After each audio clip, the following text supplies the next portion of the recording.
یا پارسیوں کی طرح کہیں اونچی جگہ پر رکھ دیں گے کہ کیلیں اور کوے آئیں اور کھا جائیں؟ کم سے کم ان کی غذا کا تو کام چلے نا. زمین میں دبا دیں گے تو مٹی ہو کر مٹی میں مل جائے گا، کسی کے کام ہی نہیں آئے. بہرحال ان تین چیزوں کے مجموعے کا نام ہے مذہب.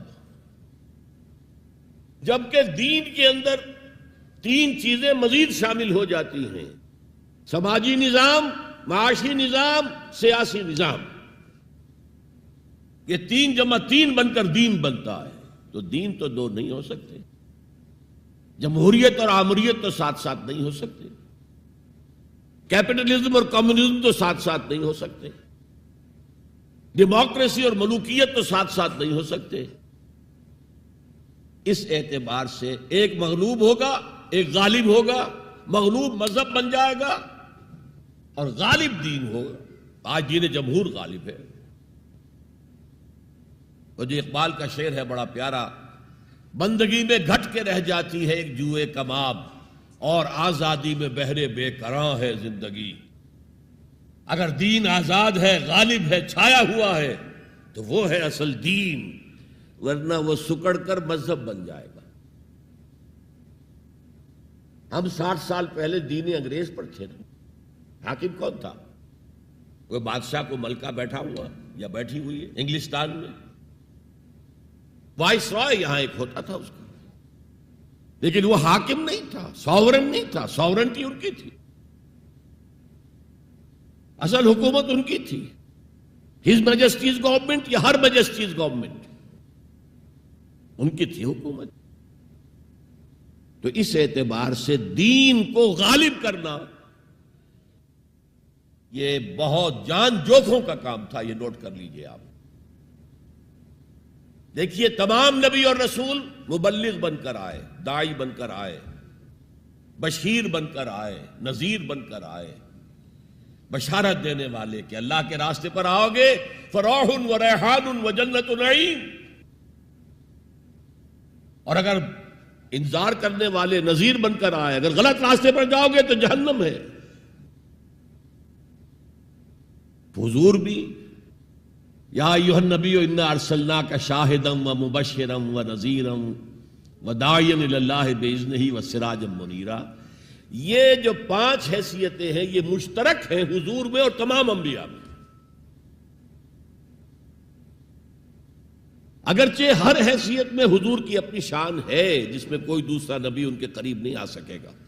لیکن نوٹ کیجئے یہ آیت جو میں اس وقت آپ کے سامنے رکھ رہا ہوں، جس کے لیے نصرت مطلوب تھی، آؤ میرا ہاتھ بٹاؤ، یہ قرآن میں 3 دفعہ آئی ہے محمد الرسول اللہ کے لیے، اور کسی کے لیے نہیں آئی. ابراہیم کی نسبتیں دیکھیے، 3 نسبتیں ہیں کتنی اعلیٰ بلند. خلیل اللہ ہے، واتخذ اللہ ابراہیم خلیلا. ابو الانبیاء ہے، سینکڑوں رسول اور نبی ان کی اولاد میں آئے. حضرت اسحاق کی اولاد سے، وہ جو prophets of the old testament ہیں، ان کی کتابیں جو ہیں، صحیفے ہیں، دیکھیے. پھر حضرت اسماعیل کے اولاد میں حضرت محمد صلی اللہ علیہ وسلم. مدیان کی اولاد میں حضرت شعیب. یہ بہت کم لوگوں کو معلوم ہے کہ حضرت ابراہیم کی ایک تیسری زوجہ بھی تھی، ہاجرہ، جو مصر کے بادشاہ کی بیٹی تھی، جو پھر کنیز کے طور پر مصر کے بادشاہ نے پیش کی. ان سے اللہ نے بیٹا دیا اسماعیل. سارا جو حضرت ابراہیم کے اپنے خاندان سے تھی، کیونکہ بانجھ تھی، ساری عمر اولاد نہیں ہوئی، بڑھاپے میں اللہ نے اسحاق عطا کر دیے. پھر آپ نے ایک اور شادی کی تھی، قطورہ. ان سے 6 بیٹے دیے تھے اللہ نے حضرت ابراہیم کو. ان میں سے ایک مدین تھا جس سے قوم مدین بنی ہے، جس میں حضرت شعیب کو بھیجا گیا. باقیوں کی تاریخ ہمیں معلوم نہیں. حضرت اسحاق کے بھی 2 بیٹے تھے اور جڑواں تھے. ولادت جب ہوتی ہے جڑواں بچوں کی تو پہلے ایک پھر دوسرا آتا ہے نا، تو اس اعتبار سے اسے بڑا چھوٹا کہہ دیتے ہیں، چاہے تھوڑی سی دیر کا وقفہ ہو، لیکن وہ بڑا چھوٹا تو ہو گیا. تو بڑے تھے حضرت عیسو اور چھوٹے تھے حضرت یعقوب. اور یعقوب کو یعقوب کیوں کہا؟ عقب سے، بعد میں آنے والا، پیچھے آنے والا، یعقوب عقب۔ ان کی اولاد میں کتنے نبی ہوئے ذرا سوچئے۔ تو پہلی نسبت اللہ کے خلیل، دوسری نسبت سینکڑوں نبیوں کے والد جد امجد، اور تیسری نسبت انی جاعلک للناس اماما، امامت الناس کے اوپر فائز کیے گئے۔ لیکن کیا آپ کے ذریعے سے کوئی نظام قائم ہوا، کوئی اسلامی ریاست قائم ہوئی؟ نہیں۔ کیا حضرت موسیٰ کے ذریعے سے ہوئی؟ حضرت موسیٰ وہ ہے جن کا ذکر قرآن میں ہم کہیں گے یہ، اگرچہ نام لے کر حضور کا تذکرہ بہت کم ہوا ہے قرآن میں، زیادہ نہیں، لیکن ظاہر بات ہے قرآن مجید تو حضور کی سیرت ہی بن جاتی ہے ایک طرح سے۔ غزوہ انفال کیا ہے؟ سورت انفال غزوہ بدر کا چیپٹر ہے۔ آل عمران کی 60 آیات جو 120 سے 180 تک وہ کیا ہے؟ غزوہ احد ہے۔ تو حضور کا تو ذکر سب سے زیادہ ہے، لیکن حضور کے بعد سب سے زیادہ ذکر 555 آیات قرآن کی حضرت موسیٰ کے بارے میں ہے۔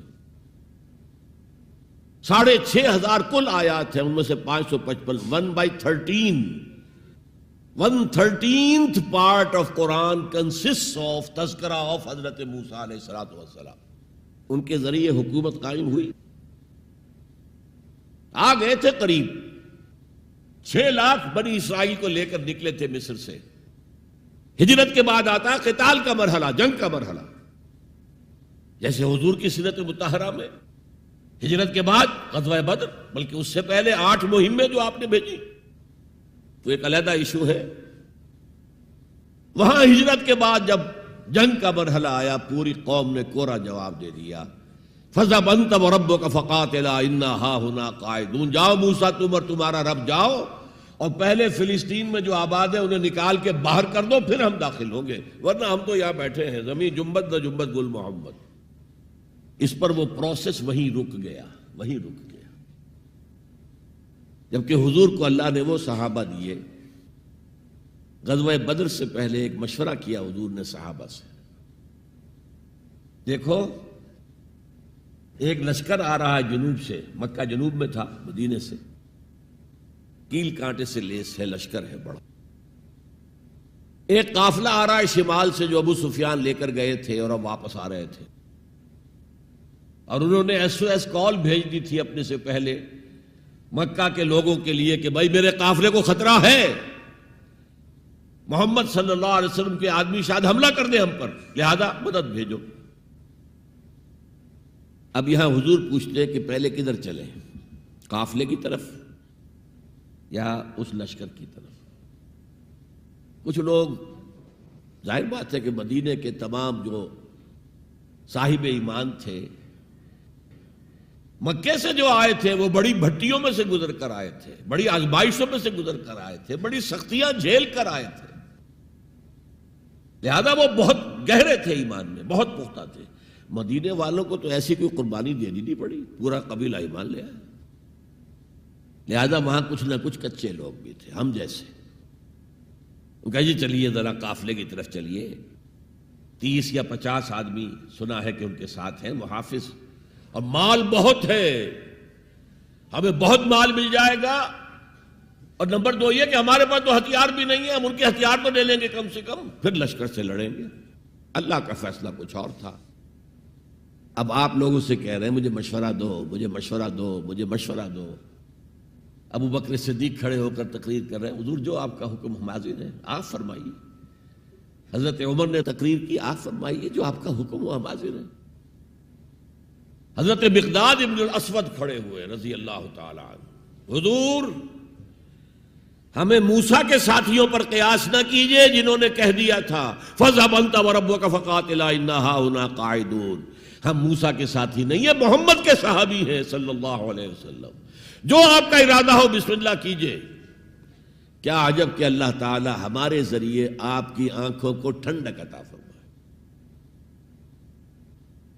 یہ تو میں نے صرف اس واقعے کے حوالے سے سنایا، یہ واقعہ کہ وہاں کیا تھا، 6 لاکھ تھے افراد یہود، ان میں بوڑھے بھی تھے، بچے بھی تھے، عورتیں بھی تھیں. تو 1,00,000 تو ہوں گے جنگ کرنے کے قابل، اور نیچے آ جائیے 50,000 تو ہوں گے، 12 میں 1 تو ہوگا. کوڑا جواب. صرف 2 آدمی نکلے، یوشع ابن نون اور کالب بن یفنہ. یوشع تو پھر بعد میں حضرت موسیٰ کے جانشین بھی ہوئے اور نبی ہوئے، جوشوا کہتے ہیں بائبل میں ان کو، لیکن یوشع ابن نون 2 آدمی. اب جنگ کیسے ہو؟ لہذا پروسیس وہی رک گیا. حضرت موسیٰ علیہ السلام کے ہاتھوں کو اسلامی حکومت، اسلامی ریاست قائم نہیں ہو سکی. حضرت عیسیٰ کا تو سوال ہی نہیں. 3 سال آپ نے دعوت دی ہے اور یہودی علماء جو ہیں جان کے ان کے دشمن بن گئے. انہیں سب سے پہلے تو ولد الزنا کہا گیا، حضرت مریم پر تہمت لگائی گئی زنا کی، اور پھر یہ کہ ان کو جادوگر کہا گیا. یہ معجزے کیا دکھا رہا ہے؟ یہ تو شیطان بعلزبول جو ہے اس کی مدد سے دکھا رہا ہے. یہ سارے شعبدے ہیں، جادو ہے، اور جادو کفر ہے، لہذا یہ کافر ہو گیا، مرتد ہو گیا، ایسے سولی چڑھا دو. تو نظام کیا قائم ہونا تھا، ریاست کیا قائم ہونی تھی؟ عیسائیوں کے مطابق، یہودیوں کے مطابق تو سولی چڑھ گئے. عیسائیوں کے مطابق ہے کہ بعد میں اتار لیا گیا اور ایک جگہ رکھا گیا تو وہاں پھر زندہ ہو کر پھر آسمان پر اٹھ گئے. اور ہمارا جو قرآن مجید نے جو ہمیں بتایا اور جس کی کچھ تفصیل ہمیں انجیل برنباس میں ملتی ہے، وہ یہ ہے کہ وہ نہیں، وہ تو پہلے ہی آسمان پر اٹھا لیے گئے تھے، گرفتار ہوئے ہی نہیں. جس ان کے حواری نے غداری کی تھی، جیوڈاس اسکریوٹ، اس کو اللہ تعالیٰ نے اس کی شکل کو ولیکن شبہ لہم، مشابہ بنا دیا حضرت عیسیٰ علیہ السلام کی شکل کے. وہی بدبخت گرفتار ہوا اور کیفر کردار کو پہنچا، سولی پر چڑھا جسے چڑھنا ہی چاہیے تھا. غداری کی تھی. بہرحال میں کہہ رہا تھا کہ یہ کام انذار، تبشیر، واعظ، نصیحت، تعلیم، تبلیغ، تربیت، تزکیہ، یہ سب رسولوں نے کیا اور حضور نے بھی کیا. لیکن یہ معاملہ صرف محمد کے لیے ہے صلی اللہ علیہ وسلم، اور 3 دفعہ آیا ہے. کسی اور نبی اور رسول کے لیے 1 دفعہ بھی نہیں آیا کہ ان کا فرض منصبی ہے دین کو غالب کرنا. صرف تبلیغ نہیں، غالب کرو. یہ تھا وہ مشن جس میں آپ کو نصرت درکار تھی. فالذین آمنوا بہ وعزروہ ونصروہ، مدد کریں ان کی. وہ مدد کس کام میں تھی؟ دین کو غالب کرنے کی. اس لیے آتا ہے نا سورہ صف کے آخر میں، یا ایھا الذین آمنوا کونوا انصار اللہ، اے ایمان والو اللہ کے مددگار بنو. کما قال عیسی ابن مریم للحواریین من انصاری اللہ، جیسے کہ دیکھو 600 برس قبل حضرت مسیح اور حضور کے درمیان 600 برس کا فصل ہے. جیسے کہ 600 برس قبل ہمارے بندے عیسیٰ نے کہا تھا حواریین سے، کون ہے میرے مددگار اللہ کے راستے میں؟ اور حواریین نے کہا تھا نحن انصار اللہ. قال الحواریون نحن انصار اللہ. تو یہ اللہ کی مدد اور اللہ کے رسول کی مدد. من انصاری الی اللہ، کون ہے میرا مددگار اللہ کے راستے میں؟ یہ ہے تیسری بات. یعنی کون ہے وہ لوگ جو اصل میں متبع محمد ہیں صلی اللہ علیہ وسلم. الذین یتبعون رسول النبی الامی، ان کی شان کیا ہوگی؟ فالذین آمنوا بہ وعزروہ ونصروہ. اور چوتھی بات واتبعوا النور الذی انزل معہ، اور جو پیروی کریں گے، وہی اتباع کا لفظ چلا آ رہا ہے، اتباع اتباع اتباع. وہ اتباع کریں گے اس نور کا جو ان کے ساتھ نازل کیا جائے گا، یعنی یہ قرآن حکیم. فَأُولَٰئِكَ هُمُ الْمُفْلِحُونَ، تو وہ ہوں گے مددگار، وہ ہوں گے کامیاب ہونے والے، مفلحون میں سے ہوں گے. اللہم ربنا اجعلنا منہم، اللہ تعالی ہمیں ان میں شامل کرے. اب تھوڑا سا خاکہ میں آپ کے سامنے رکھنا چاہتا ہوں. حضور نے یہ کام کیسے کیا جو کسی اور نبی سے نہیں ہو سکا؟ صرف ایک نبی سے، ایک رسول سے ہوا. نظام قائم کرنا، حکومت اللہ کی قائم کر دینا. جیسے کہ شاید آپ کو معلوم ہو کہ انجیل میں جو دعا ہے لارڈس پریئر کہلاتی ہے، جیسے ہمارے ہاں سورہ فاتحہ ہے، ایسا ہی مقام ہے لارڈس پریئر کا عیسائیوں کے ہاں۔ اس میں کیا الفاظ ہیں؟ Thy kingdom come, Thy will be done on earth as it is in heavens. اے اللہ، اے رب، تیری حکومت آئے، حکومت الہیہ قائم ہو جائے، تیری حکومت آئے۔ اسی کو حضرت مسیح کہتے رہے، کنگڈم آف ہیون آن ارتھ، آسمانی بادشاہت زمین پر قائم ہو جائے۔ Thy kingdom come, Thy will be done on earth as it is in heavens. تیری مرضی جیسے آسمانوں میں پوری ہو رہی ہے، سارے سیارے، سارے ستارے، ساری گیلیکسیز، پوری کائنات جس طرح تیرے حکم کے پابند ہیں، اے رب ایسے ہی تیری مرضی زمین پر بھی پوری ہو۔ یہ کام جو ہے بڑا جان جوکھوں کا کام ہے۔ تبلیغ میں، تعلیم میں محنت ہوتی ہے، مشقت ہوتی ہے، وقت لگتا ہے، اس میں کوئی شک نہیں، لیکن محض تبلیغ، محض تعلیم، محض تربیت، محض تزکیہ، یہ محمد رسول اللہ کا طریقہ نہیں ہے۔ برا نہ مانیے، میری بات پر غور کیجیے گا۔ محمد رسول اللہ کا طریقہ کیا تھا؟ دعوت دو قرآن کے ذریعے، انذار کرو قرآن کے ذریعے، بشارت دو قرآن کے ذریعے۔ فَإِنَّمَا يَسَّرْنَاهُ بِلِسَانِكَ لِتُبَشِّرَ بِهِ الْمُتَّقِينَ وَتُنذِرَ بِهِ قَوْمًا لُدًّا۔ اے نبی، ہم نے اس قرآن کو آپ کی زبان میں آسان کر دیا ہے۔ وَلَقَدْ يَسَّرْنَا الْقُرْآنَ لِلذِّكْرِ فَهَلْ مِن مُدَّكِرٍ، 4 دفعہ آیا ہے سورہ قمر میں۔ ہم نے قرآن کو نصیحت اخذ کرنے کے لیے بہت آسان کر دیا ہے، تو ہے کوئی جو نصیحت کا طالب ہو؟ دعوت ہو، تذکیر ہو، فذکر بالقرآن من یخاف وعید، پہلا کام حضور کا یہ تھا، قرآن کے ذریعے سے لوگوں کو اللہ کی طرف بلانا۔ یہ دعوت، تبلیغ کسے کہتے ہیں؟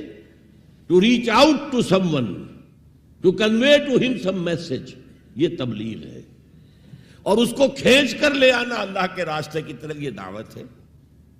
ومن احسن قولا ممن دعا الی اللہ وعمل صالحا وقال اننی من المسلمین۔ اس شخص سے اچھی بات کس کی ہوگی جو اللہ کی طرف بلائے اور اچھے عمل کرتا ہو۔ یہ نہ ہو کہ وہ دوسروں کو تو نصیحت اور خود میاں فضیحت، یہ نہیں، اور کہے کہ میں بھی عام مسلمان ہوں، میں تم پر کوئی فوقیت کا دعویٰ نہیں کر رہا، میں کوئی آسمان سے نہیں اترا ہوں، میں بھی عام مسلمانوں میں سے ہوں، اننی من المسلمین۔ تو قرآن کے ذریعے تذکیر، قرآن کے ذریعے نصیحت۔ یا ایھا الناس قد جاءتکم موعظۃ من ربکم وشفاء لما فی الصدور، یہی ہے موعظہ، نصیحت، اور یہی ہے شفاء لما فی الصدور، دلوں میں جو روگ ہیں ان کا علاج یہ ہے۔ وہدی ورحمۃ للمؤمنین۔ تو حضور کا طریقہ پہلا کیا تھا؟ قرآن کو عام کرو، جہاں آپ گئے قرآن سنایا۔ آپ کے کوئی خطبات ہمیں نہیں ملتے۔ جمعے کے خطبوں میں کیا کرتے تھے؟ کان للنبی صلی اللہ علیہ وسلم خطبتان یجلس بینہما یقرأ فیہما آیات من القرآن ویذکر الناس۔ یہ صحیح مسلم کی روایت ہے۔ حضور کے 2 خطبے ہوتے تھے، آپ درمیان میں تھوڑی دیر کے لیے بیٹھتے بھی تھے جیسے ہم بیٹھتے ہیں۔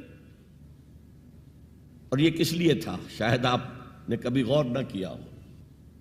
یہ اس لیے نہیں تھا کہ حضور کو کوئی تکان ہو جاتی تھی، آپ کے خطبے بہت مختصر ہوتے تھے، لمبے خطبے کی ضرورت کیا؟ جو سامنے بیٹھے عربی ان کی زبان ہے، قرآن عربی میں نازل ہوا ہے، حضور کے قلب سے، زبان مبارک سے ادا ہو رہا ہے، دلوں کے اندر جا کے اتر رہا ہے، لمبی بات کی ضرورت کیا تھی؟ بہت مختصر خطبے ہوتے تھے، لیکن پھر بھی بیٹھتے تھے۔ کیوں بیٹھتے تھے؟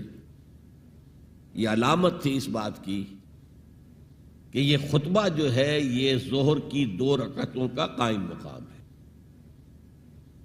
ظہر کی 4 رکعتیں فرض اور جمعے میں رہ گئی 2، بقیہ 2 کے قائم مقام یہ 2 خطبے ہیں۔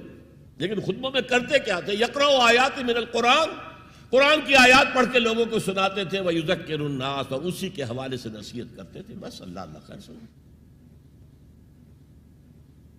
خطبہ نکاح ہے حضور کا، 4 آیتیں اس میں ہے صرف.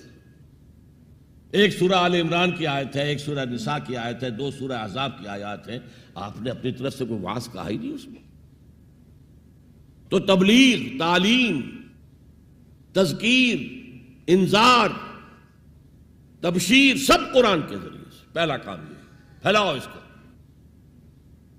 اب اس کے بعد جو آ جائیں قبول کر لیں شعوری طور پر، ہماری طرح نہیں کہ وہ صرف ایک نسلی قسم کا عقیدہ ہے.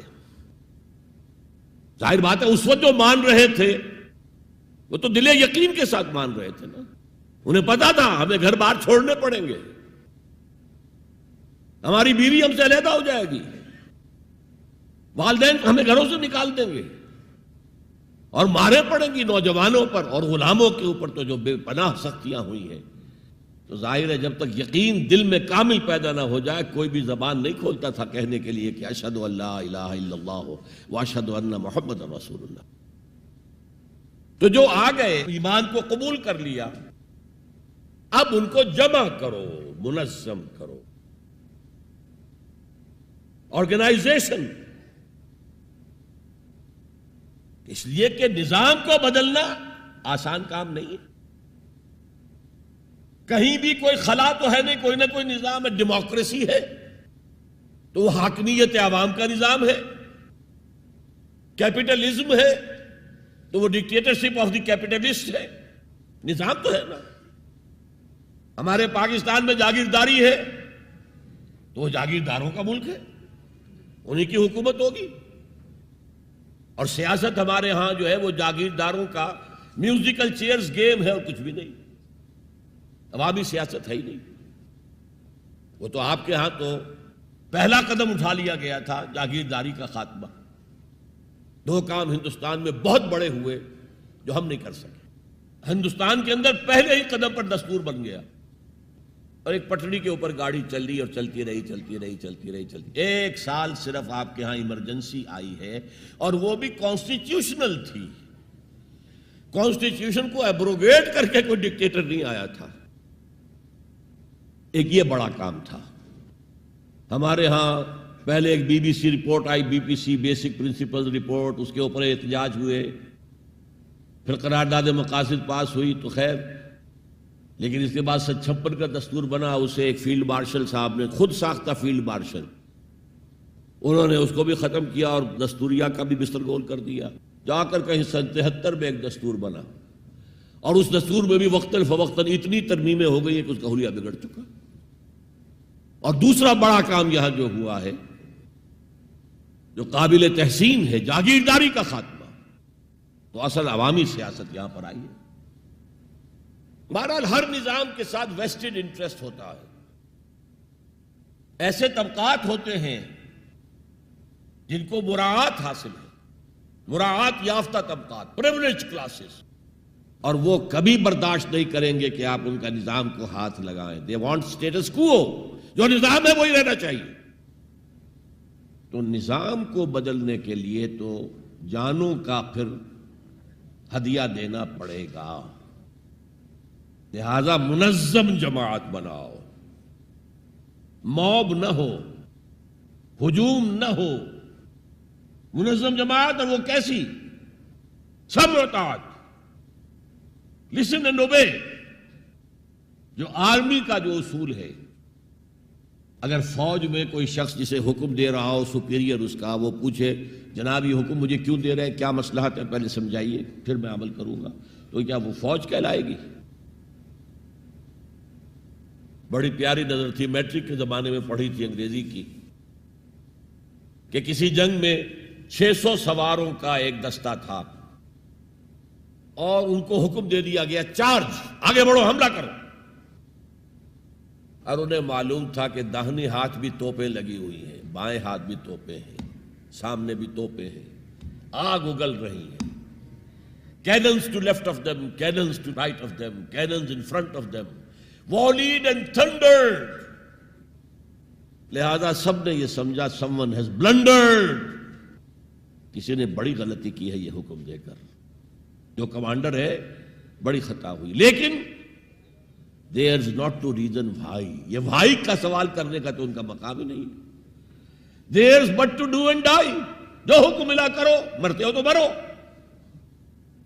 Therefore, into the valley of death rode the 600.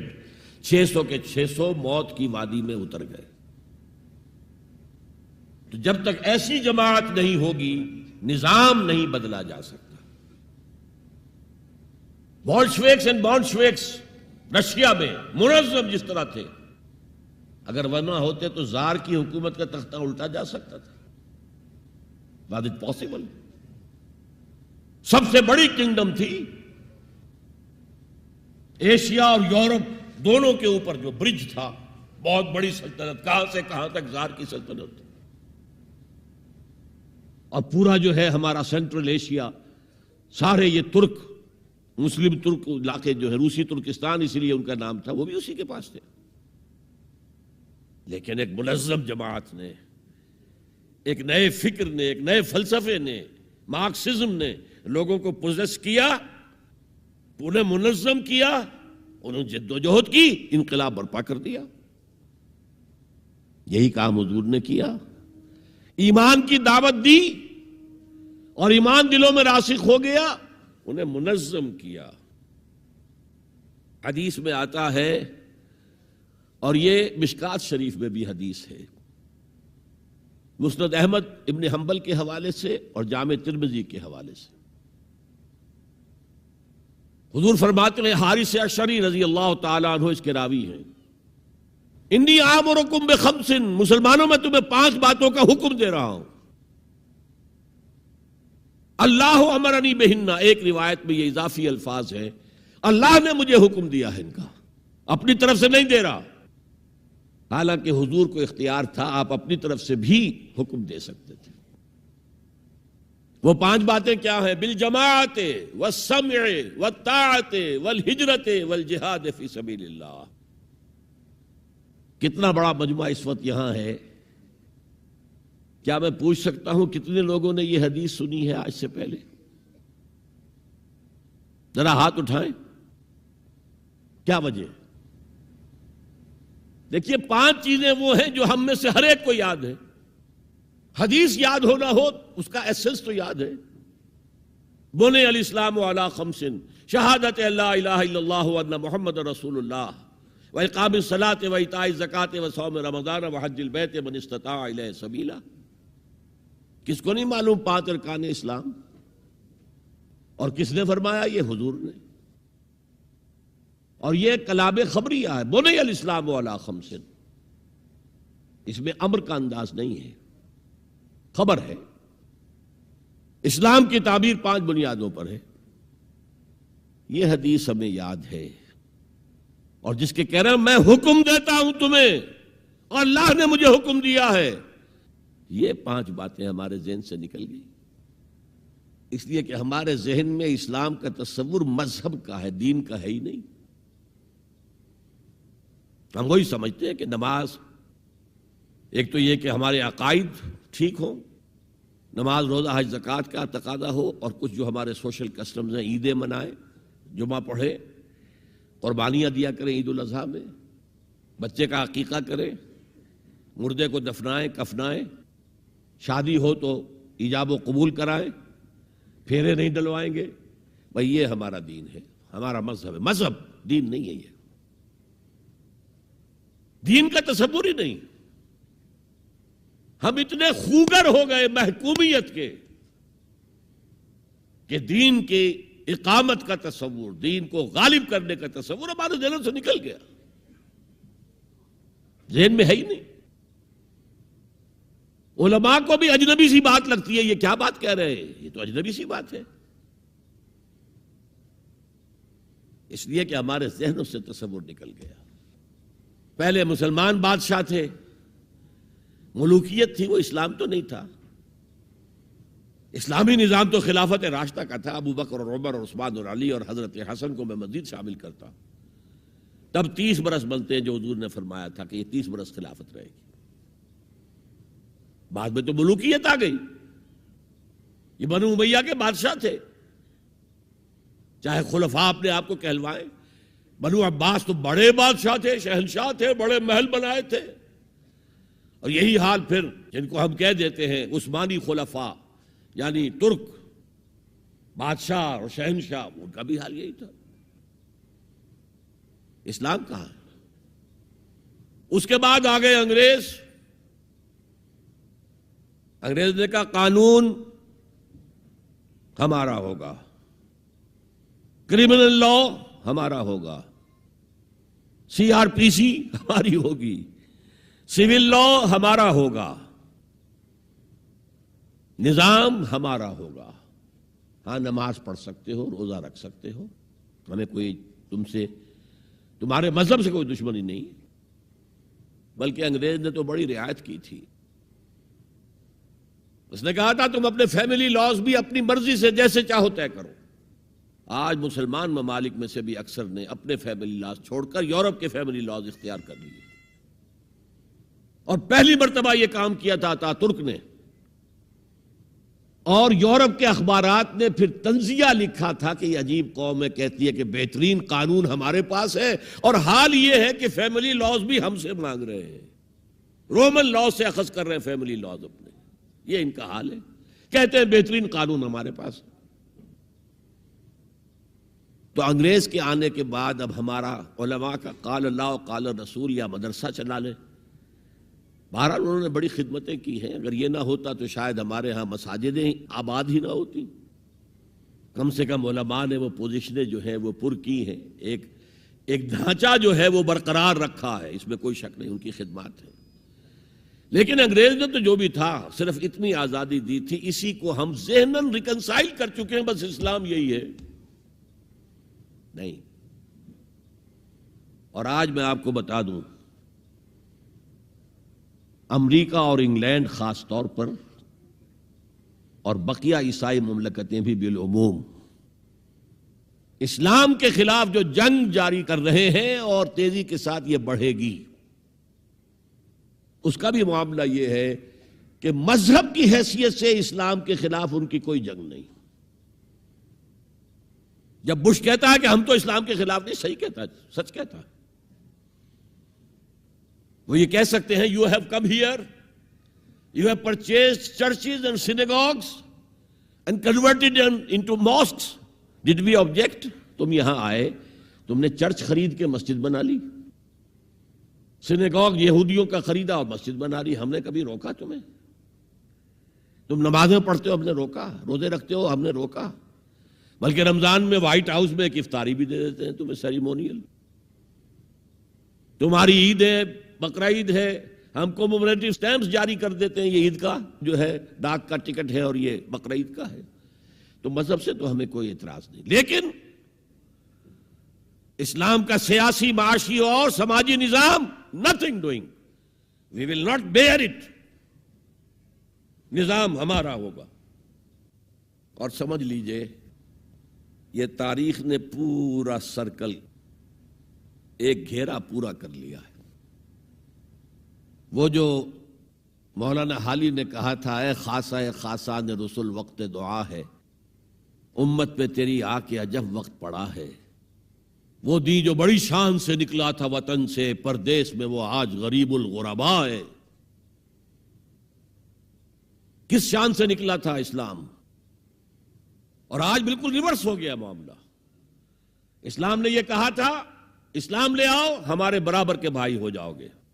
ہم یہ بھی نہیں کہیں گے ہم پرانے مسلمان ہیں، سینئر مسلمان ہیں، ہمارے حقوق زیادہ ہیں، تم نیو کمرز ہو، نو مسلم ہو، تمہارے حقوق نہیں، بالکل برابر۔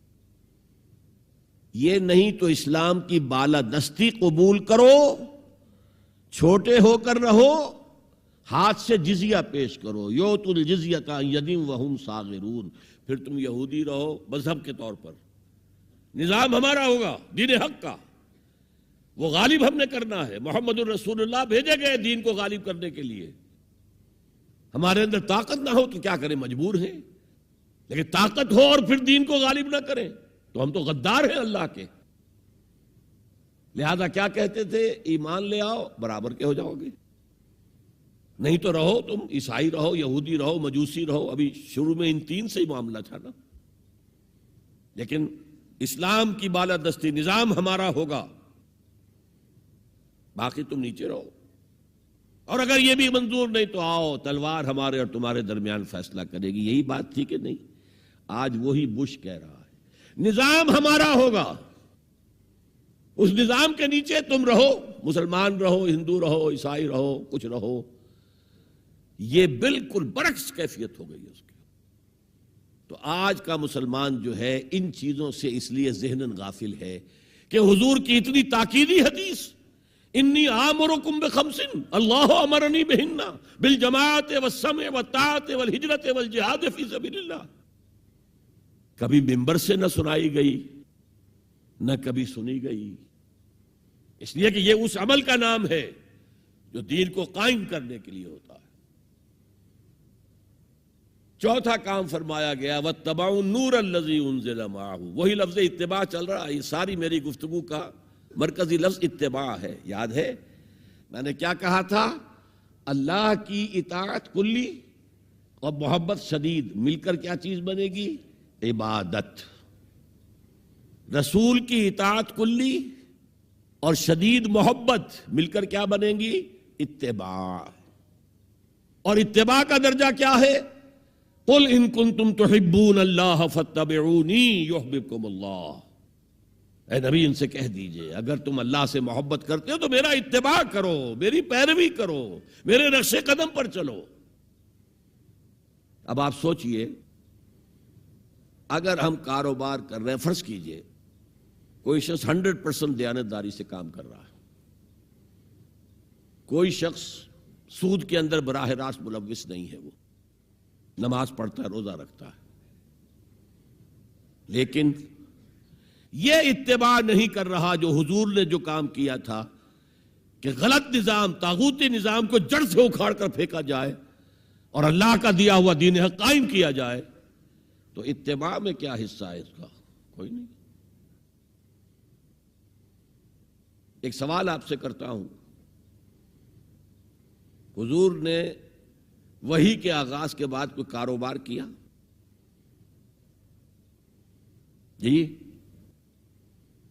آپ پہلے بہت اچھے تاجر تھے، بہت کامیاب تاجر تھے، اس وقت کا ایکسپورٹ امپورٹ، قافلہ لے کر جا رہے ہیں شام، قافلہ واپس لے کر آ رہے ہیں، لیکن جیسے ہی وحی آ گئی یا ایھا المدثر قم فانذر وربک فکبر، اے لحاف میں لپٹ کر لیٹنے والے اب کھڑے ہو جاؤ، کمر کس لو، گرڈ اپ یور لائنز، اپنے مشن کا آغاز کرو۔ اس کا آغاز کیا ہے؟ انذار، خبردار کرو انہیں کہ زندگی یہی زندگی نہیں ہے، اصل زندگی آخرت کی زندگی ہے، اور قیامت کے دن تمہیں حساب جو ہے اپنا پیش کرنا ہوگا، جواب دہی کرنی ہوگی۔ You will have to face the grand accountability of the day of judgment۔ یہ انذار سے بات شروع کرو، وَرَبَّكَ فَكَبِّرْ، اور جو ہدف ہے مقصود کیا؟ اللہ کو بڑا کرو، یعنی اس کی بڑائی نافذ کرو۔ پارلیمنٹ میں بھی اس کا حرف آخری ہو، لِتَكُونَ كَلِمَةُ اللَّهِ هِيَ الْعُلْيَا، تاکہ اللہ کا کلمہ سب سے اونچا ہو جائے۔ یہ نہیں کہ صاحب ہمارے تو 60% لوگوں نے یہ رائے دے دی ہے، بس اب ہم نہیں جانتے کہ قرآن میں کیا ہے یا کسی اور آسمانی ہدایت میں کیا ہے، تورات میں کیا ہے، انجیل میں کیا، ہم نہیں جانتے۔ اگر ہم اس کے خلاف جد و جہد نہیں کرتے تو اتباع میں کوئی حصہ نہیں ہمارا۔ جو اطاعت تھوڑی بہت ہم کر رہے ہیں وہ بھی جزوی ہے، کلی نہیں ہے، اسی لیے دنیا کی رسوائی وہ تو ہمارے ماتھے پر لکھی ہوئی ہے، ضربت علیہم الذلۃ والمسکنۃ وباؤوا بغضب من اللہ۔ آج ہمارا حال یہ ہے۔ تو اتباع رسول، محبت رسول کا تقاضا وہی جد و جہد کرو، وہی جد و جہد کرو، اسی کا نام جہاد فی سبیل اللہ ہے۔ بدقسمتی سے خود ہم نے غلط انٹرپریٹیشن جہاد کی ہے، جس کی وجہ سے دشمنوں کو موقع ملا ہے۔ جہاد کے معنی جنگ، حالانکہ جہاد کے معنی تو جنگ نہیں ہے، جہاد جد و جہد کا نام ہے، کوشش۔ جہد کے مقابلے میں آئے گی تو وہ جہاد ہے۔ جہد یک طرفہ ہے تو جہد ہے، اور دو طرفہ ہو رہی ہے، رسہ جو ہے آپ ادھر کھینچ رہے ہیں وہ ادھر کھینچ رہے ہیں، یہ جہاد ہے۔ آپ توحید کا پرچم اٹھائے ہوئے ہیں، توحید پھیلا رہے ہیں، وہ شرک پھیلا رہے ہیں، یہ جہاد ہے؟ کوئی مغربی ڈیموکریسی چاہتا ہے، کوئی سوشلسٹ ڈیموکریسی چاہتا ہے، ان کے درمیان رساکشی ہوگی کہ نہیں ہوگی؟ یہ جہاد ہے۔ قتال تو جہاد کی 9 منزلہ عمارت میں جا کے 9ویں منزل پر قتال فی سبیل اللہ، اور یہ دونوں قرآن کی اصطلاحات ہیں۔ ہم نے جہاد کو بھی جنگ بنا دیا، تو پھر تو اب ہر شخص کو قرآن میں جنگ ہی جنگ نظر آئے گی۔ جہاں جہاد کا لفظ آیا جنگ، جہاں جہاد کا لفظ آیا جنگ۔ اسی سے تو ان کو موقع مل گیا نا۔ اے نبی، آپ ان کافروں کی باتیں نہ سنیں، نہ ان کے باتوں میں آئیں، چاہے وہ صاف انکار کر رہے ہیں اور چاہے وہ کوئی مصالحت چاہتے ہوں کہ محمد کچھ دربی دکھاؤ، کچھ ہماری مانو، کچھ اپنی منوا لو۔ یہ تم نے جو کل پیدا کر دی ہے، گھر گھر لڑائی ہو رہی ہے، اولاد ماں باپ سے جدا ہو گئی، بہن بھائی سے جدا ہو گیا، شوہر بیوی سے جدا، بیوی شوہر سے جدا۔ تو جو کہتے ہیں کہ a house divided amongst it self can not stand, ہمارا تو تم نے قبائلی جو ہمارا روب تھا وہ ختم کر دیا دنیا میں۔ لہذا ایسا کرو، کچھ مصالحت کرو، کچھ اپنی منوا لو، کچھ ہماری مان لو۔ قرآن نے کہا وَدُّوا لَوْ تُدْهِنُ فَيُدْهِنُونَ فَلَا تُطِعِ الْمُكَذِّبِينَ، ان کی بات نہ سنیے۔ تو جہاد تھا جو ہو رہا تھا، جس کے لیے میں نے رات تقریر کی ہے، جہاد بالقرآن۔ فَلَا تُطِعِ الْكَافِرِينَ وَجَاهِدْهُمْ بِهِ جِهَادًا كَبِيرًا۔ یہ سورہ الفرقان کی آیت ہے نمبر 52، اور شروع کیسے ہوتی ہے سورہ الفرقان؟ تبارک الذی نزل الفرقان علی عبدہ لیکون للعالمین نذیرا۔ بڑی بابرکت ہے وہ ذات جس نے اپنے بندے محمد پر صلی اللہ علیہ وسلم یہ الفرقان نازل کر دیا تاکہ تمام جہان والوں کو خبردار کر دے، انذار، اور وہ پوری نوع انسانی کے لیے انذار۔ اسی میں آگے آتا ہے، اسی صورت میں فلا تطع الکافرین، اے نبی آپ ان کافروں کی باتیں نہ مانیں، نہ سنیں، نہ توجہ دیں۔ وَجَاهِدْهُمْ بِهِ، اس قرآن کے ذریعے سے جہاد کیجئے۔ 12 برس مکے میں قرآن کے ذریعے سے جہاد ہوا ہے، تلوار تو نہیں اٹھی۔ الٹا حکم یہ تھا کہ چاہے تمہارے ٹکڑے کر دیں، چاہے تمہیں آگ میں جلا دیں، you don't have to raise hands even in self defense۔ کفو ایدیکم، اپنے ہاتھ بندھے رکھو، روکے رکھو، کوئی جوابی کارروائی نہیں۔ 12 برس this was the order of the day. یہ جہاد بالقرآن، اس جہاد بالقرآن کے ذریعے سے لوگوں کو کھینچا گیا، پھر بیعت لے کر ان سے ان کو منظم جماعت بنایا گیا، پھر ان کا تزکیہ کیا گیا۔ تزکیہ کس بات کا؟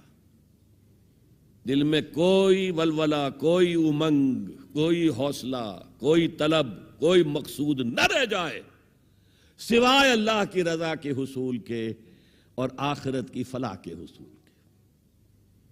جب تک پاک نہیں ہو جائے گا دل، جب تک دل سے ساری امنگیں، ساری ایمبیشن نہیں نکل جائیں گی سوائے اللہ کو راضی کرنا اور آخرت کی فلاح طلب کرنا، یہ ہے تزکیہ۔ یتلو علیہم آیاتہ ویزکیہم ویعلمہم الکتاب والحکمہ۔ اگر اس نقش قدم پر آپ نہیں چل رہے تو حضور کے ساتھ محبت کا دعویٰ باطل ہے۔ آپ مسلمان ہیں، ٹھیک ہے، آپ مانتے ہیں انہیں اللہ کا رسول، اور آپ درود بھی بھیج دیتے ہیں، نماز میں بھی درود ابراہیمی ہے، سب کچھ ہے، لیکن یہ ہے کہ اتباع رسول، محبت رسول کے بغیر نہیں۔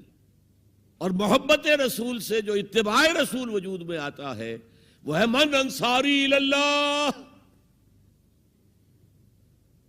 اور یہ سمجھ لیجئے، بس آخری نکتہ میں بیان کر رہا ہوں، اگر تو حضور کو بھی بھیجا گیا ہوتا صرف اہل عرب کے لیے تو آپ کی حیات طیبہ ہی میں مشن مکمل ہو گیا۔ جاء الحق وزهق الباطل ان الباطل کان زہوقا۔ اذا جاء نصر اللہ والفتح ورأیت الناس يدخلون فی دین اللہ افواجا، کام مکمل ہو گیا۔ لیکن حضور کو تو بھیجا گیا ہے پوری نوع انسانی کے لیے۔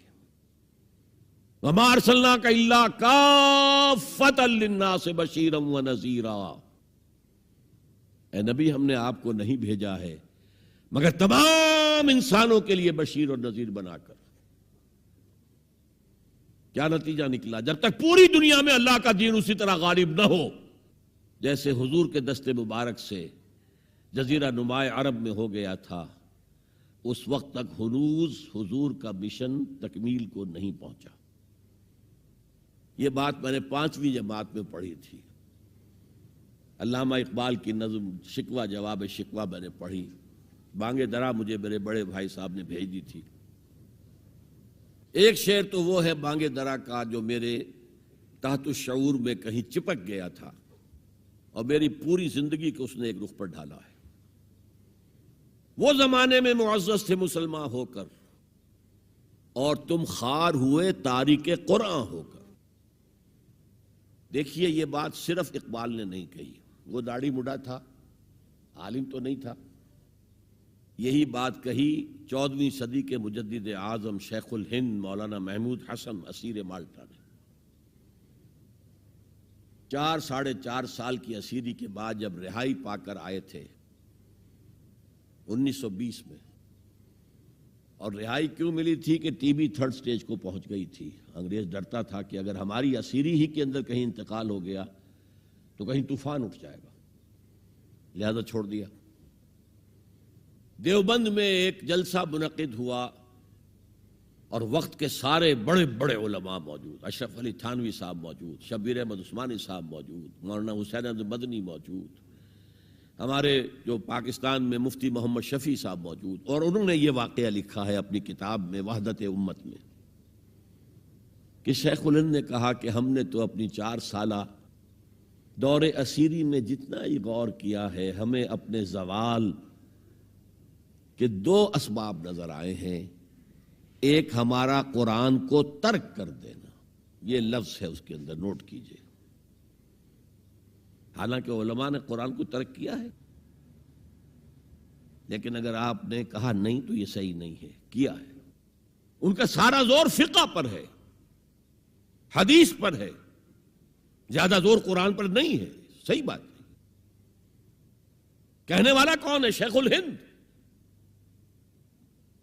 ایک ہمارا قرآن کو ترک کر دینا اور دوسرا آپس کے اختلافات۔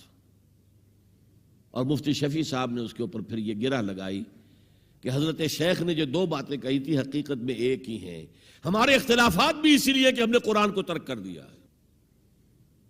تو یہ ہے ایک شعر جو میرے ذہن میں چپک گیا تھا۔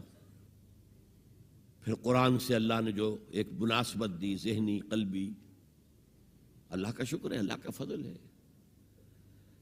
دوسرا شعر وہ ہے کہ وقت فرصت ہے کہاں، کام ابھی باقی ہے، نور توحید کا اتمام ابھی باقی ہے۔ پورا کرہ ارضی جب تک کہ توحید سے جلوگر نہ ہو جائے اور اسلام کا ڈنکا نہ بج جائے، اس وقت تک حضور کا مشن مکمل نہیں ہے۔ حضور حوالے کر کے گئے تھے امت کے۔ خطبہ حجۃ الوداع میں آپ نے سوال کیا الا هل بلغت، اور 1.25 لاکھ کے مجمع نے جواب دیا انا نشهد انک قد بلغت الرسالۃ وادیت الامانۃ ونصحت الامۃ وکشفت الغمۃ۔ ہاں حضور ہم گواہ ہیں، آپ نے حق رسالت ادا کر دیا، حق امانت ادا کر دیا، مسلمانوں کی خیر خواہی کا حق ادا کر دیا، امت کی خیر خواہی کا، اور گمراہی کے پردے چاک کر دیے۔ 3 دفعہ حضور نے سوال کیا، 3 دفعہ جواب دے کر پھر آسمان کی طرف نگاہ اٹھائی اور انگشت شہادت سے اشارہ کیا، اور پھر لوگوں کی طرف اللہم اشہد اللہم اشہد اللہم اشہد، اے اللہ تو بھی گواہ رہے، یہ مان رہے ہیں کہ میں نے پہنچا دیا۔ اسے میں کہا کرتا ہوں سائی آف ریلیف۔ کندھوں پر ایک بہت بڑا بھاری بوجھ آ گیا تھا، بہت بڑی امانت تھی قرآن، اس کے پہنچانے پر کیا کیا تکلیفیں اٹھائی ہیں۔ پاگل کہے گئے، مجنون کہے گئے، شاعر کہے گئے، ساحر کہے گئے، مسحور کہے گئے، کیا نہیں کہا گیا۔ اور پھر جو مارے کھائی ہیں، جو 3 سال کی شیب بنی ہاشم کے اندر اسیری تھی، جس میں کھانے پینے کی چیزیں گھاٹی میں داخل نہیں ہو سکتی تھی۔ ہماری جیلوں میں تو آپ کو کھانا تو ملتا ہے، وہاں تو کچھ نہیں تھا۔ پھر طائف کا پتھراؤ یاد کیجئے، پھر مکے سے نکلنا اور 3 دن رات ایک غار میں چھپے رہنا، پھر مدینے کے اندر آپ کو معلوم ہے غزوہ بدر آ رہی ہے، اس میں 70 اگر کافر مارے گئے تو غزوہ احد میں 70 صحابہ شہید ہو گئے، جن میں حضرت حمزہ بھی ہیں۔ 3 رشتے ہیں حضرت حمزہ سے حضور کے، چچا بھتیجا، سب کو بس یہی معلوم ہے، چچا بھتیجا، خالہ زاد بھائی، دودھ شریک بھائی، اور عربوں میں دودھ شریک بھائی حقیقی بھائی کے طور پر ہوتا تھا۔ اور ان کی لاش سامنے آئی ہے کہ ناک کاٹ لی گئی ہے، کان کاٹ لیے گئے ہیں، اور پیٹ چاک کر کے کلیجہ چبایا گیا ہے۔ یہ سارے بوجھ اٹھا کر اگر وہ حق تبلیغ ادا ہو گیا، اے اللہ یہ مان رہے ہیں، تو بھی گواہ رہے، اور پھر کیا کہا؟ فَلْيُبَلِّغِ الشَّاهِدُ الْغَائِبَ، اب جو یہاں موجود ہیں ان کا فرض ہے کہ ان کو پہنچائیں جو یہاں نہیں ہیں، اور یہ ابد الآباد تک کے لیے، قیامت تک کے لیے ہے۔ انا آخر المرسلین وانتم آخر الامم، میں آخری رسول ہوں، تم آخری امت ہو، اور تمہیں نکالا گیا دنیا والوں کے لیے۔ دنیا کی دوسری قومیں اپنے لیے جیتی ہیں، اپنی عظمت، اپنا بول بالا، اپنے مفادات، اپنی مصلحتیں، اور تمہیں دنیا والوں کے لیے جینا ہے۔ ہم تو جیتے ہیں کہ دنیا میں تیرا نام رہے، کہیں ممکن ہے کہ ساقی نہ رہے جام رہے۔ یہ جام ہدایت کون گردش میں لائے گا اگر ساقی نہ ہو؟ ساقی امت مسلمہ ہے۔ یہ دوسری بات ہے کہ امت بھول گئی، خود ہی نہیں پڑھا، پڑھائیں گے کیا؟ خود ہی نہیں سمجھا، سمجھائیں گے کیا؟ بہرحال وقت فرصت ہے، کہاں کام ابھی باقی ہے، اور اس کی صحیح حدیثیں موجود ہیں کہ دنیا میں دوبارہ نظام خلافت علی منہاج النبوہ آئے گا، اور اب جب آئے گا گلوبل ہوگا۔ یہ ایک بہت بڑا تصادم آنے والا ہے، جسے کہ بائبل کے ماننے والے کہتے ہیں آرمگیڈون، بہت بڑی جنگ۔ اگر آپ کہیں ڈکشنری میں جا کر دیکھیں گے آرمگیڈون کے معنی تو لکھا ہوگا A very big war which will be fought between the forces of evil and good before the end of this world۔ اور حضور کی احادیث میں الملحمۃ العظمی، عظیم ترین جنگ، الملحمۃ الکبریٰ، سب سے بڑی جنگ، اور اس میں یا تو ایک طرف ہوگا نیو ورلڈ آرڈر، وہ چاہتا ہے گلوبل ہو جانا، اور یہ حقیقت میں جیو ورلڈ آرڈر ہے۔ عیسائی دنیا اس وقت یہودیوں کے پنجے میں، شکنجے میں ہے۔ 100 سال پہلے دیکھ آیا تھا وہ دیکھنے والا مرد درویش اقبال، 1905 میں گیا تھا انگلستان، جرمنی، 1908 تک رہا تھا۔ وہ دیکھ کر آیا تھا کہ فرنگ کی رگے جاں پنجے یہود میں ہے۔ آپ کو معلوم ہے جو ریئیکشن ہوا ہے بعد میں، جو کچھ ہٹلر نے کیا یہودیوں کے ساتھ، کہتے ہیں 60 لاکھ ہمارے مارے ہیں۔ کیوں؟ کہ انہیں احساس ہو گیا تھا انہوں نے اپنے شکنجے میں ہمیں کس لیا ہے، لہذا اس نے انتقام لیا ہے۔ بہرحال اب جو بھی ٹکراؤ ہونے والا وہ 2 نظاموں کا ہوگا، جسے ہنٹنگٹن نے کہا ہے کلیش آف سیویلائزیشنز، تہذیبوں کا تصادم آئے گا، اور اس میں دوسری تہذیب ہماری یا ہمارا نظام اس وقت دنیا میں کہیں نہیں ہے، لیکن دشمن کو معلوم ہے۔ ابلیس کی مجلس شورا میں علامہ اقبال نے ابلیس کی ترجمانی کرتے ہوئے کہا ہے اگر کوئی خطر مجھ کو تو اس امت سے ہے۔ ابلیس کہہ رہا ہے۔ پہلے اس میں آتا ہے ایک مشیر نے کہا جی جمہوریت کا دنیا میں بول بالا ہو رہا ہے، ہماری ابلیسی نظام تو ختم ہو جائے گا۔ اس نے کہا نہیں، ہم نے خود پہنایا ہے شاہی کو جمہوری لباس، ذرا آدم ہوا ہے خود شناس و خود نگر، تم نے کیا دیکھا نہیں مغرب کا جمہوری نظام، چہرہ روشن اندروں چنگیز سے تاریک تر، It's the dictatorship of the capitalist۔ دوسرے نے کہا مشیر نے اجی وہ ایک اور مصیبت کھڑی ہو گئی ہے، وہ کارل مارکس نے کیا کر دیا ہے، میرے آقا یہ جہاں زیر و زبر ہونے کو ہے ہمارا ابلیسی نظام تو ختم ہو جائے گا۔ اس نے اس کو بھی رد کر دیا۔ کب ڈرا سکتے ہیں مجھ کو اشتراکی کوچہ گرد، یہ پریشان روزگار آشفتہ مغز آشفتہ ہو، کچھ نہیں کر سکتے۔ ہے اگر کوئی خطر مجھ کو تو اس امت سے ہے جس کی خاکستر میں ہے اب تک شرار آرزو، انگارے کے اوپر آ گئی ہے راکھ، اندر دہکتی ہوئی آگ ہے، جس کی خاکستر میں ہے اب تک شرارے آرزو۔ خال خال اس قوم میں اب تک نظر آتے ہیں وہ، کرتے ہیں اشک سحر گاہی سے جو ظالم وضو۔ لیکن پھر کہتا ہے وہی ابلیس، جانتا ہوں میں یہ امت حامل قرآن نہیں۔ دیکھیے کت قدر صحیح عکاسی کر رہا ہے۔ مجدد وقت بھی کہہ رہا ہے ہم نے قرآن کو ترک کر دیا، اور مفکر امت کہہ رہا ہے کہ ہم نے قرآن کو ترک کر دیا، اور تم خار ہوئے تارک قرآن ہو کر۔ دونوں کی رائے متفق گردید رائے بو علی بارائے من، دونوں کی رائے مل گئی۔ بہرحال ابلیس کہتا ہے جانتا ہوں میں یہ امت حامل قرآن نہیں ہے، وہی سرمایہ داری بندے مومن کا دین۔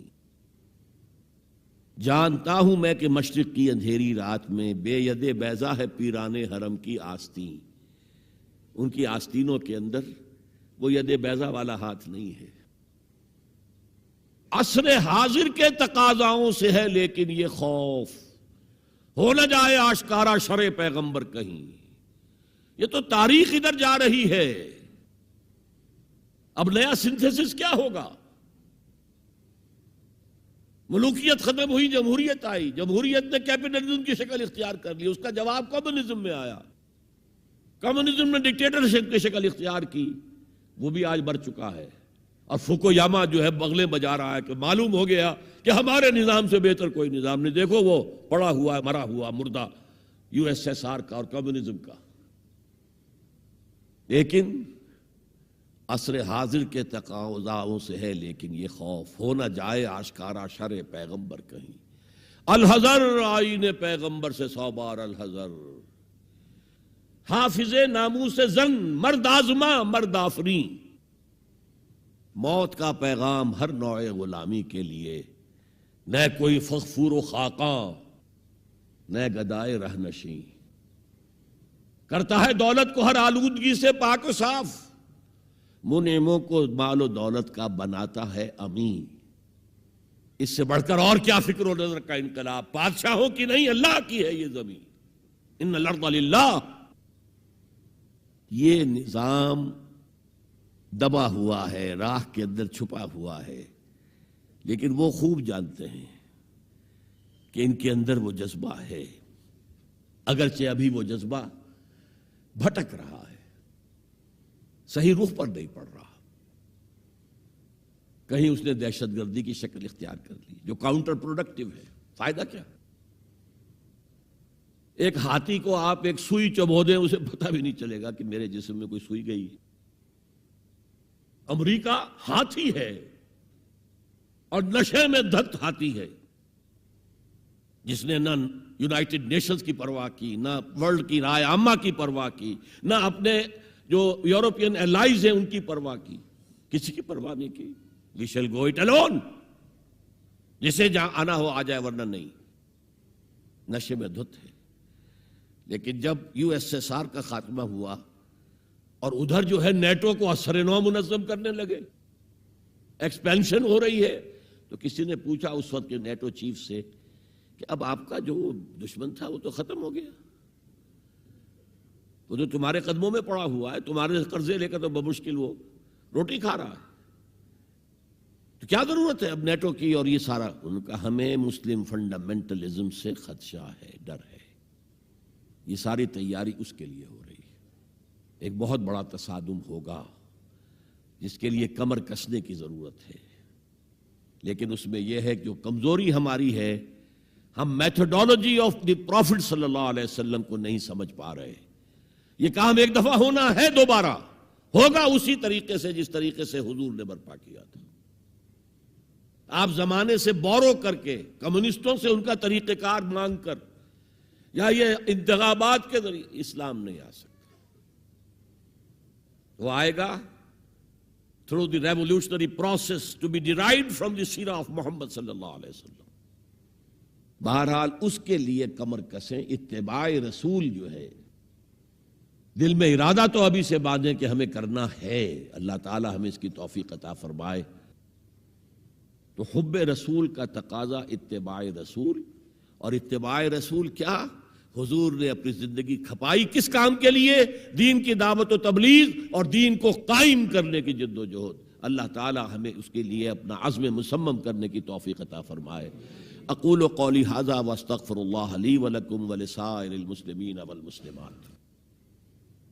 بھئی آپ سب سے درخواست ہے کہ آپ بیٹھے رہیں، ڈاکٹر اسرار احمد آپ کے سوالوں کے جواب دیں گے۔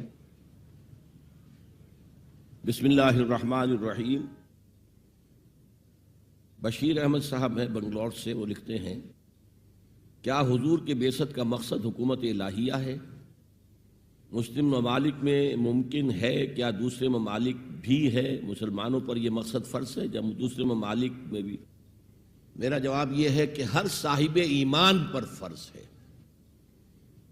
میں یہاں مسلم کا لفظ استعمال نہیں کر رہا، مومن، جس کے دل میں کنوکشن پیدا ہو جائے۔ سب سے پہلا کام یہ ہوگا کہ آپ اپنا ایمان پیدا کریں۔ سورہ نساء میں فرمایا گیا ہے یا ایھا الذین آمنوا آمنوا باللہ ورسولہ، اے ایمان کے دعوے دارو ایمان لاؤ اللہ پر اور اس کے رسول پر، جیسا کہ ایمان لانے کا حق ہے۔ تو مومن پر فرض ہے، چاہے وہ اکیلا ہو۔ اقلیت و اقلیت چھوڑ دیجئے آپ، اتباع کس کا نام ہے؟ حضور کی پیروی۔ تو حضور تو اکیلے تھے جب کام شروع کیا، آپ کے پاس کوئی جماعت نہیں تھی، کوئی امت نہیں تھی۔ آپ یہودیوں میں پیدا ہوئے ہوتے تو ایک امت تھی پہلے سے، عیسائیوں میں پیدا ہوئے ہوتے تو ایک امت، آپ تو ان مشرکین میں پیدا ہوئے، آپ کی کوئی امت نہیں تھی۔ پہلے دن 4 آدمی ایمان لائے، زوجہ محترمہ حضرت خدیجہ الکبریٰ رضی اللہ تعالی عنہا، اور پرانے دوست، دلی دوست حضرت صدیق اکبر رضی اللہ تعالی عنہ، علی چچا زاد بھائی بھی ہیں اور اپنے ہی گود میں پل رہے ہیں، اور زید ابن حارثہ جنہیں آپ نے آزاد کر کے غلام تھے اور منہ بولا بیٹا بنا لیا تھا، اور 10 برس میں بمشکل 125 آدمی آئے۔ اگلے 10 برس میں ٹوٹل ریولوشن آ گیا۔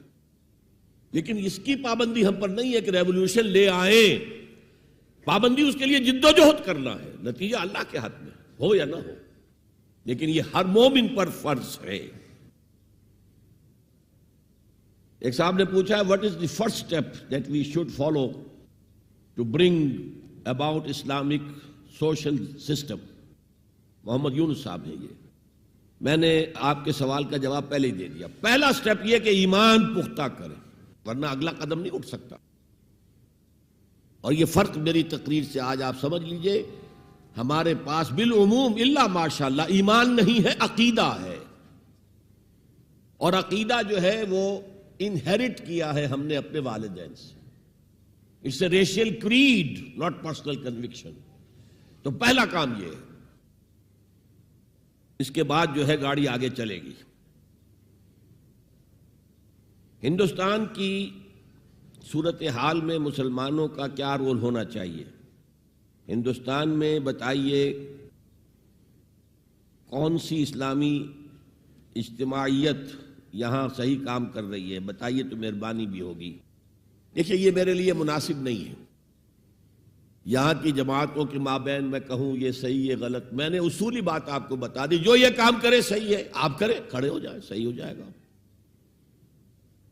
باقی یہ آپ سمجھ لیجئے کہ اقلیت میں ہونے کی وجہ سے ایبسالو نہیں ہو جاتے آپ ڈیوٹی سے، آپ کا فرض ختم نہیں ہوتا۔ پہلے ایمان حاصل کریں اور اس کے بعد اس جد و جہد میں لگ جائیں۔ Is everything justified in jihad as done by jihadi fighters, because it is known that Muhammad always followed war rules؟ آپ صحیح کہہ رہے ہیں، نبی اکرم صلی اللہ علیہ وسلم نے تو جو قوانین تھے، کھیتیاں نہ اجاڑی جائیں، درخت نہ کاٹے جائیں، جو نان کمبیٹنٹس ہیں ان کو ہلاک نہ کیا جائے، بوڑھوں اور عورتوں پر زیادتی نہ، یہ سارے احکام تھے۔ اب آج جو انسان نے اپنی سائنٹیفک ٹیکنالوجی سے جو کچھ سیکھا ہے، وہ کر سکتا ہے کمبیٹنٹ کون ہے اور کون نان کمبیٹنٹ ہے۔ ڈیزی کٹرز جو افغانستان میں گرے ہیں، کیا وہ دیکھ سکتا تھا کہ کون ہے جو لڑنے والا ہے کون نہیں ہے؟ تو صورتحال بہت بگڑ گئی ہے، اور اب اس کے جواب میں ہماری طرف سے بھی کچھ لوگ مخلص ہیں، میں ان کے خلوص میں شک نہیں کرتا، لیکن جس طرح کی وہ انتقامی کارروائیاں کر رہے ہیں اس سے حاصل کچھ نہیں، نتیجہ بلکہ کاؤنٹر پروڈکٹیو ہے۔ رائے عامہ جو ہے مسلمانوں کے خلاف ہو رہی ہے۔ حالانکہ پوری رائے عامہ جس طرح سامنے آئی ہے عراق پر حملے کے خلاف، دنیا میں اتنے بڑے ڈیمونسٹریشنز کبھی ہوئی نہیں ہیں، یورپ میں اور انگلینڈ میں اور امریکہ میں۔ یہ حنیفہ کوئی شاید خاتون ہے۔ Please give some tips on how to become a perfect reader of Quran with understanding meanings of the sayings of almighty. Quran Majeed کا صحیح فہم حاصل نہیں ہو سکتا جب تک کہ آپ عربی نہ سیکھیں اور عربی زبان میں قرآن نہ پڑھیں۔ جب آپ قرآن کا ترجمہ پڑھتے ہیں یا پڑھتی ہیں تو یہ سیکنڈ ہینڈ نالج ہے، ٹرانسلیٹر نے یہ سمجھا آپ کو بتا دیا، جبکہ وہ براہ راست آپ کے قلب پر نازل ہو۔ تیرے ضمیر پہ جب تک نہ ہو نزول کتاب، گرہ کشا ہے نہ رازی نہ صاحب کشاف۔ It should descend directly on your heart۔ اس کے لیے اتنی عربی، یہ نہیں کہ آپ کو علامہ بن جائیں عربی کی، لیکن یہ کہ اتنی عربی آتی ہو کہ قرآن کو پڑھتے ہوئے تسلسل نہ ٹوٹے۔ آیت پڑھی، پھر ترجمہ دیکھا، پھر کہیں لکھا ہوگا نمبر 10 حاشیے میں کہیں ہے، نمبر 10 تلاش کیا، پھر اسے پڑھا، پھر آئے اگلی آئے۔ یہ تو ایک یوں سمجھیے کہ قرآن کو ٹکڑے ٹکڑے کر دینا ہے۔ اس طریقے سے اس کی تاثیر ختم ہو جاتی ہے۔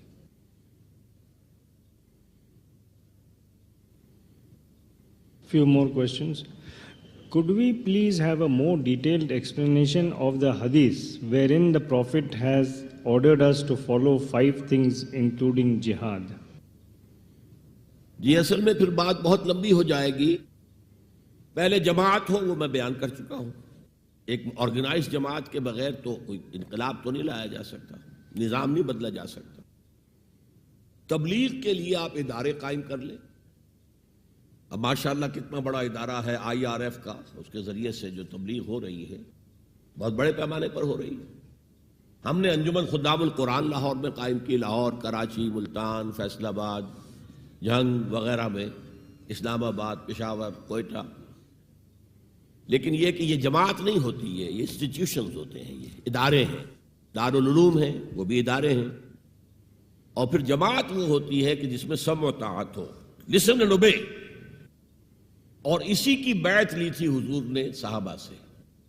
حضرت عبادہ ابن صامت فرماتے ہیں رضی اللہ تعالی عنہ، اور یہ بیعت عقبہ اولیٰ، بیعت عقبہ ثانیہ دونوں میں شریک تھے، انصاری صحابی ہیں۔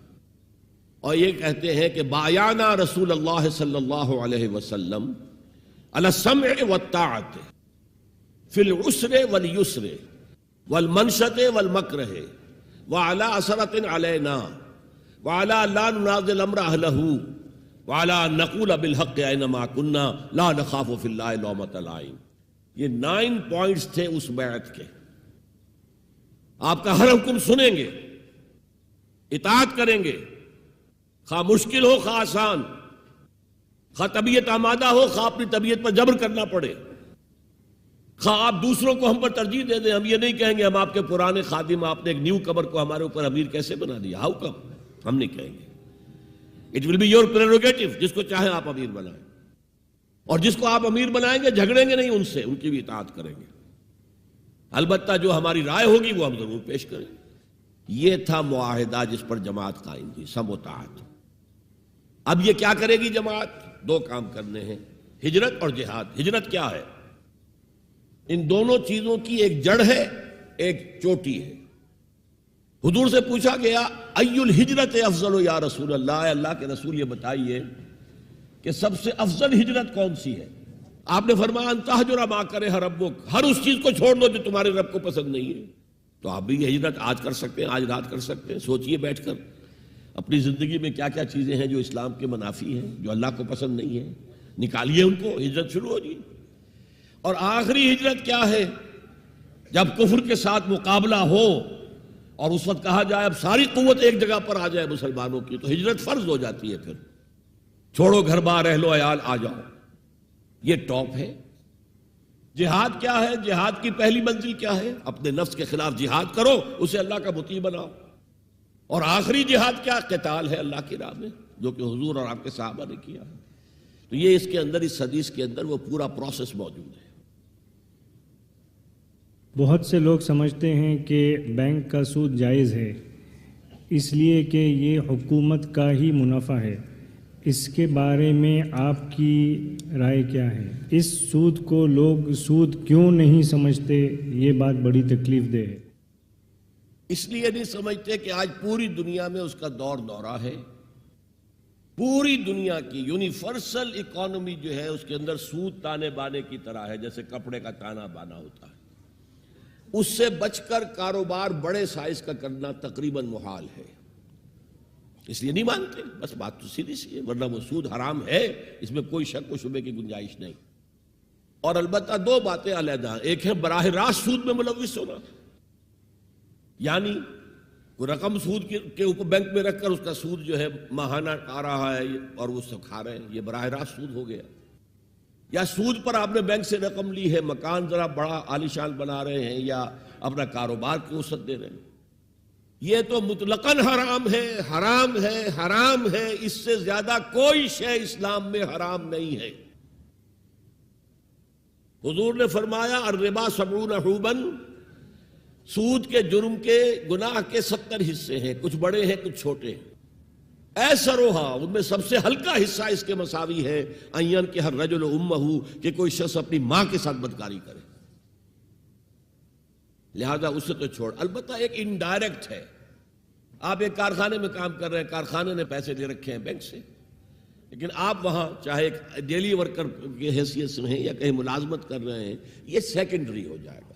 اس سود سے اس وقت کوئی نہیں بچا ہوا، پوری حکومت اس کے اندر ملوث ہے، تو کون بچے گا؟ اس کے بعد سوال ہے عتیق احمد صاحب کا۔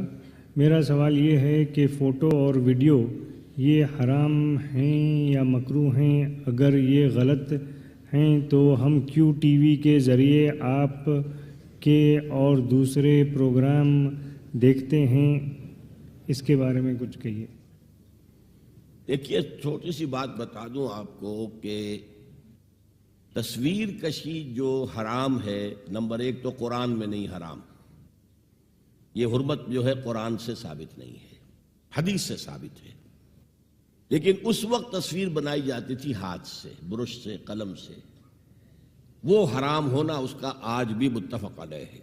کسی جاندار کی تصویر بنانا، کسی جاندار کا مجسمہ تراشنا، یہ دونوں حرام ہیں، مطلق حرام۔ البتہ جب کیمرہ ایجاد ہوا، حضور کے زمانے میں تو تھا نہیں، نئی چیز جب بھی آتی ہے تو اختلاف تو ہو جاتا ہے۔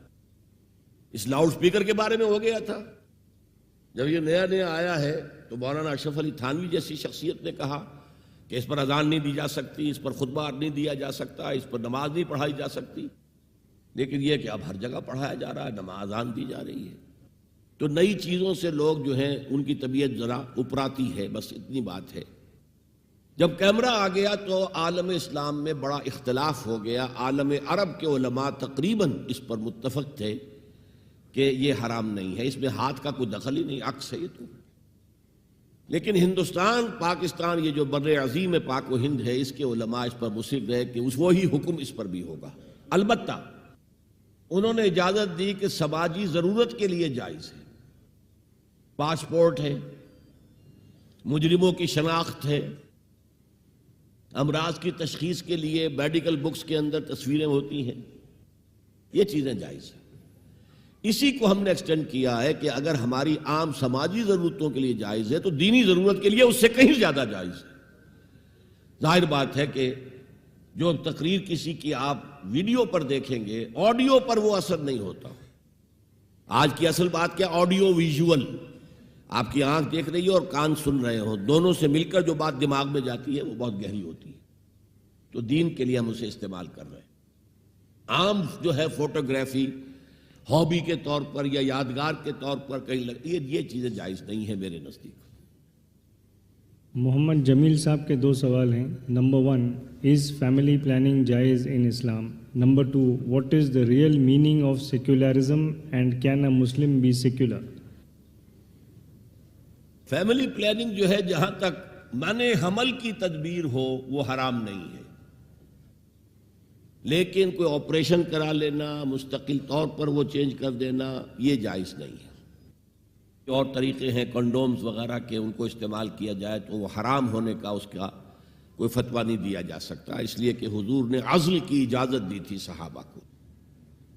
عزل کا پتہ نہیں مطلب آپ سمجھتے ہیں، یعنی مجھے شرم آتی ہے کہ میں اسے بیان کروں آپ کے سامنے، لیکن یہ کہ اس فلسفے کے تحت کہ بچے زیادہ ہوں گے تو کہاں سے کھلائیں گے، کیا کریں گے، یہ پھر ایمان کی کمزوری ہوگی۔ ہاں بیوی بیمار ہے یا کوئی اور ایسے مسائل ہیں تو آپ وہ عزل کریں، اچھا ہے، ٹھیک ہے، بہت اچھا ہے، وقفہ ڈالیں، ٹھیک ہے، کوئی حرج نہیں ہے۔ اچھا، جہاں تک دوسرا سوال ہے، کوئی مسلمان، بلکہ میں اب مسلمان نہیں کہتا، پھر مومن کہوں گا، کوئی مومن سیکولر نہیں ہو سکتا، اس لیے کہ اسلام تو نظام اور مذہب دونوں کا مجموعہ ہے، عقائد بھی ہیں، عبادات بھی ہیں، سوشل کسٹمز بھی ہیں، اس کا سیاسی نظام بھی ہے، اس کا معاشی نظام بھی ہے، اس کا سماجی نظام بھی ہے، تو وہ تو ایک نظام ہے۔ کوئی شخص جو ہے سیکولر ہونے کا مطلب یہ ہے کہ اس نظام سے ہمیں کوئی تعلق نہیں، یہ بات غلط ہے۔ اسلام تو اس نظام کے ساتھ ہے، وہ دین ہے، اور اسے غالب کرنے کے لیے حضور بھیجے گئے صلی اللہ علیہ وسلم۔ سوال تو اور بہت ہیں لیکن وقت ختم ہو چکا ہے۔ آپ سب کے ہم مشکور و ممنون ہیں کہ آپ اتنی بڑی تعداد میں یہاں حاضر ہوئے۔